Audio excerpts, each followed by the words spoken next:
One of the most fascinating aspects of 1984 is the manner in which Orwell shrouds an explicit portrayal of a totalitarian world in an enigmatic era.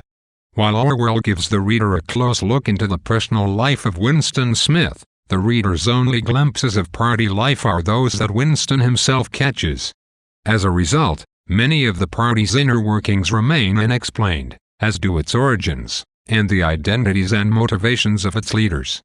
This sense of mystery is centralized in the character of O'Brien, a powerful member of the inner party who tricks Winston into believing that he is a member of the revolutionary group called the Brotherhood.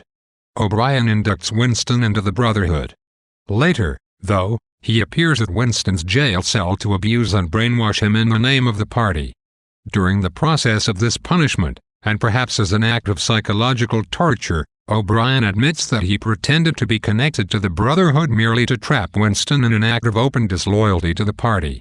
This revelation raises more questions about O'Brien than it answers.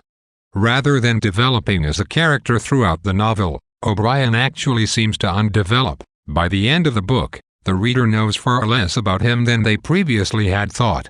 When Winston asks O'Brien if he too has been captured by the party, O'Brien replies, "They got me long ago." This reply could signify that O'Brien himself was once rebellious, only to be tortured into passive acceptance of the party.